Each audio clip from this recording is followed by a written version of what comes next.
I'm just a bill, yes I'm only a bill, and I'm sitting here on Capitol Hill.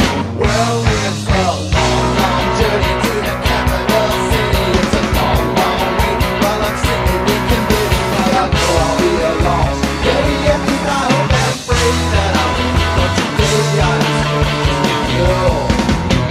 you. Good morning. This is the LiberalOasis radio show. I'm Bill Scher on another great Saturday morning. This week struck me, I think I said in a previous show that I felt the McCain campaign was going to be the worst run campaign in the history of presidential campaigns.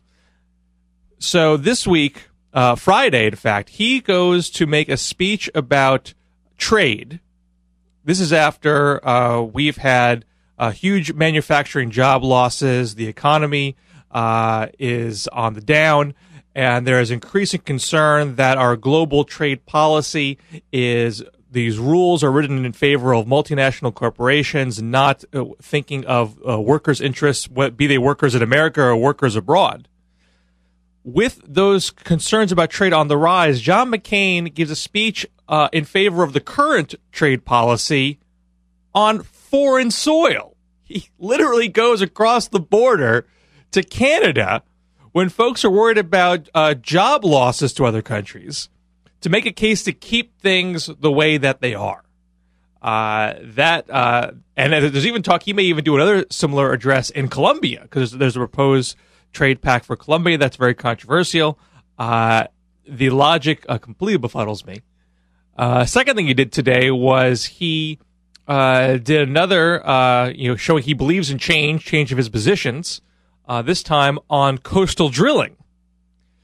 He decided that now he believes that the ban on coastal drilling on the Atlantic and the Pacific coast should be lifted.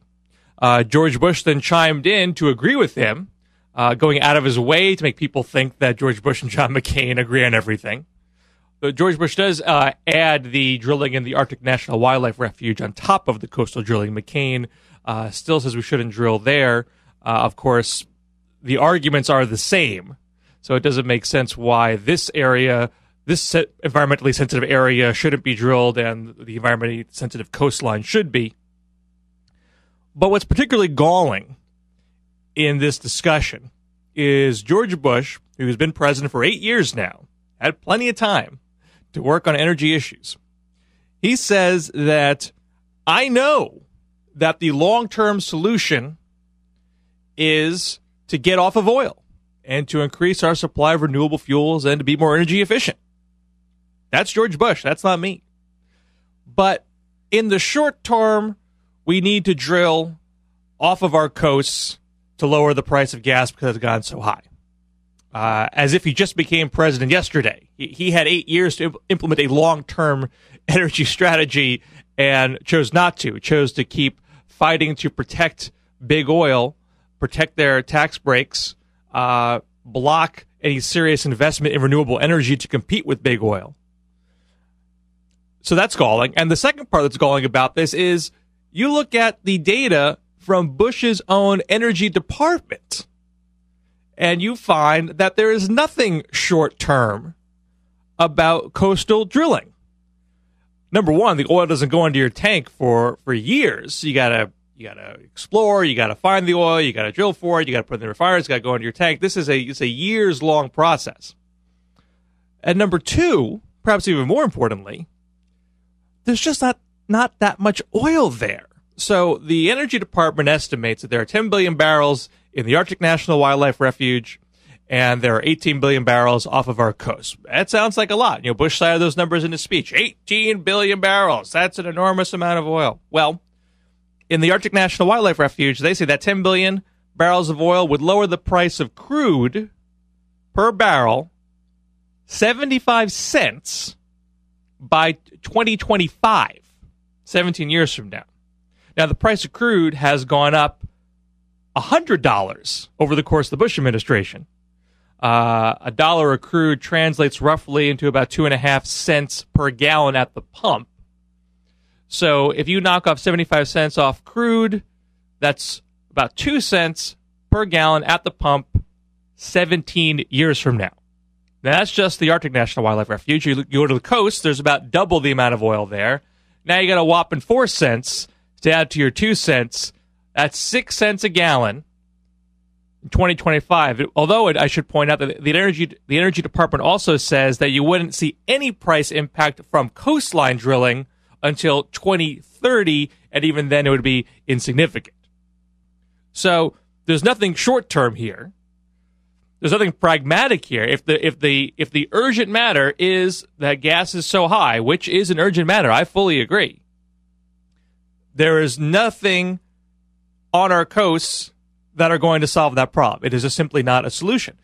This reminds me of the gas tax holiday debate, when John McCain and Senator Clinton both thought it was going to make political sense to promise a temporary suspension of the gas tax to lower the price of gas for the summer.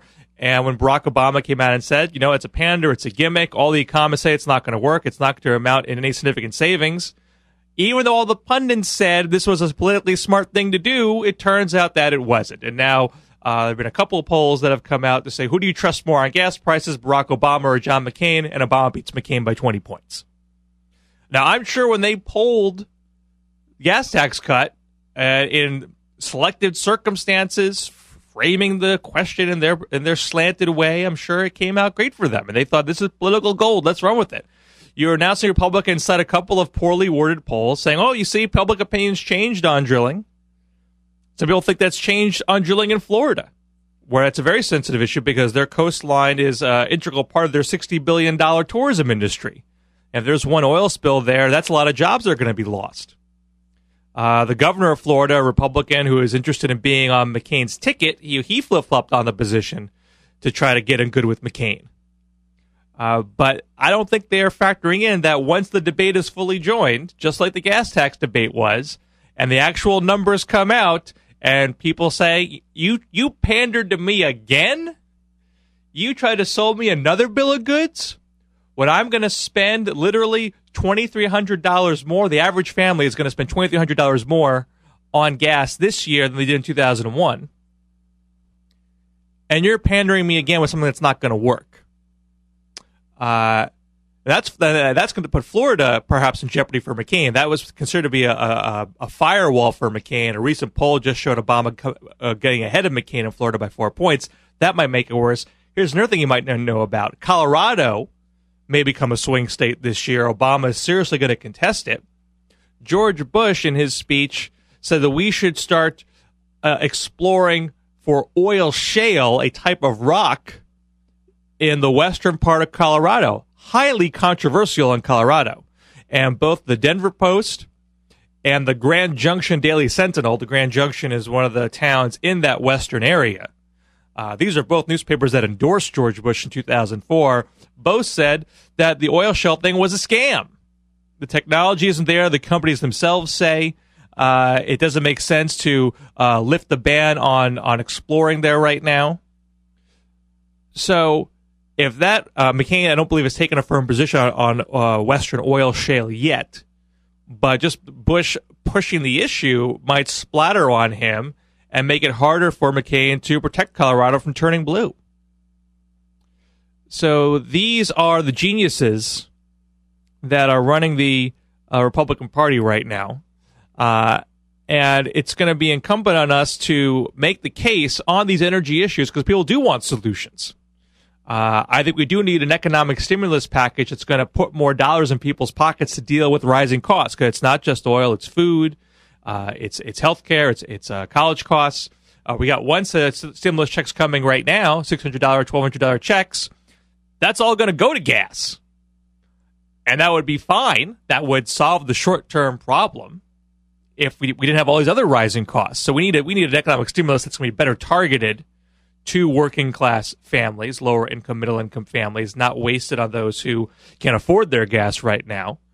And we need to start doing actual long-term solutions, actual increases in supply, clean supply, renewable supply, the kind of long-term strategies that everybody says we need to do. Even George Bush says George Bush has said in every single State of the Union address since 2001. Of course, he never actually does it. So we need to start doing that and investing in energy efficiencies, weatherizing homes, green buildings, energy-efficient cars, make these things widely accessible and affordable. These technologies exist. We see wind farms. We see hybrid cars. We see biofuels, but we can't easily get our hands on them. That's the problem. That requires some public investment to kickstart these industries. We subsidize big oil. Apparently that's okay. We subsidize coal and nuclear. That's okay. But renewable energy has always got to be a big fight. That's got to be something that we do 20 years from now. Well, the time is way past.